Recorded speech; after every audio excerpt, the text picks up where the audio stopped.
my Prime Minister to see President Yar'Adua to explain why the founders of the G20 had not put Nigeria in the G20.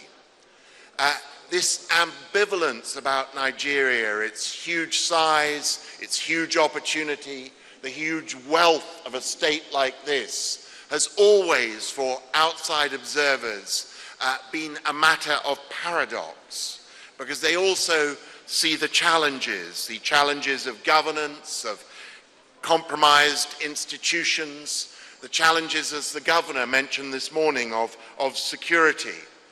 And yet increasingly investors also see the opportunities of growth and transformation. Let me give you a current recent example of this contradiction. Just earlier this year, there was the drama surrounding the firing and removal of the last highly regarded internationally central bank governor, Mr. Sanusi. Anywhere else in the world where a central bank governor was dismissed after the allegations that he made, you would have seen the markets in free fall. It is an extraordinary tribute to the optimism investors have about Nigeria, that the Nigerian markets rode over this crisis of governance, in a way, between a president and the central bank. And in fact, talking to investors at that time, a much more significant issue in their mind was the rebasing of the Nigerian GDP, which, as you know, lifted it to an astonishing $510 billion, overtaking South Africa by $160 billion. And spending, as I do, quite a lot of time in South Africa, let me tell you, they're not very pleased. But, you know, again, even a number like this brings with it its paradoxes, its contradictions, its issues raised by it. For example, when you expand the size of the GDP, but the amount you take in tax is obviously still the same, suddenly it becomes clear that your tax take as a government is not 20% of GDP as people thought it was, but just 12%. Low for a country like this, with the ambitions for building its infrastructure, for heavy state spending of the kind we heard about from the governor earlier. Similarly, when you rebase the size of the cake of the GDP, it means that you have to also, your GDP growth, which is a percentage of that cake, is immediately smaller if the cake's bigger. So now Nigeria is not growing quite as fast as people had previously thought, about 1.5% slower.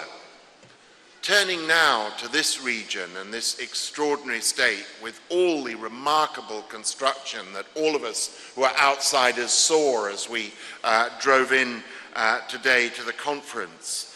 On the one hand, it's a story of extraordinary excitement, of progress on oil and gas in some ways I'm going to come back to in a moment, but also the beginnings of diversification under a governor so deeply committed to making this happen. But this is still a state and a region with tremendous poverty. There is still a 70% poverty rate in the Delta, which is higher even than the already astonishingly high 61% for the country as a whole. So it's not surprising that Nigeria has its boosters and its optimists, and Nigeria has its doubters, those who wonder, can this growth be made sustainable?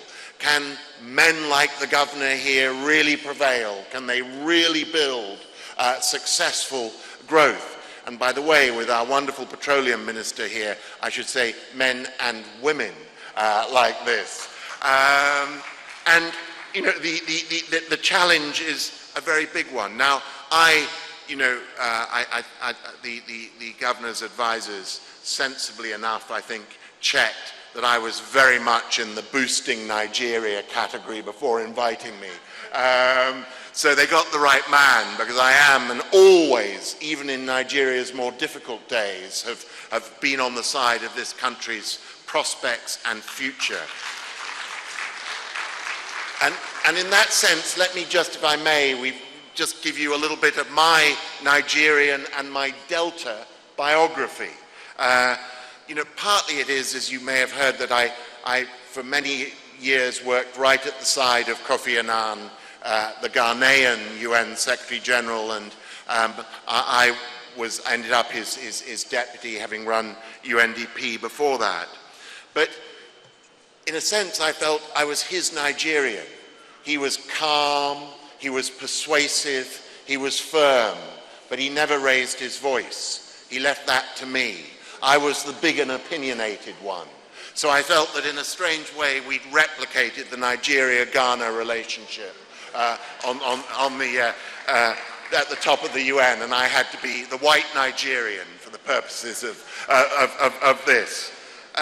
But in fact, my involvement with Nigeria had gone back a long way to when I became head of UNDP, almost at the very same time that President Obasanjo returned to office as a democratically elected president.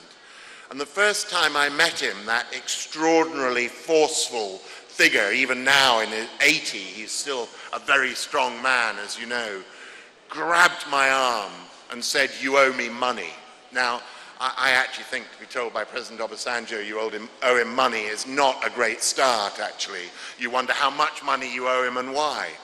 And he explained that when he'd been arrested by the military, he was working for the UN as a consultant, and that we'd never paid him what we owed him when he was in prison. So from this typical sort of light-hearted interchange, a great friendship grew, and I now serve on the board of his foundation and have since then been very involved through all the presidents since with the leadership and growth and change going on in the country.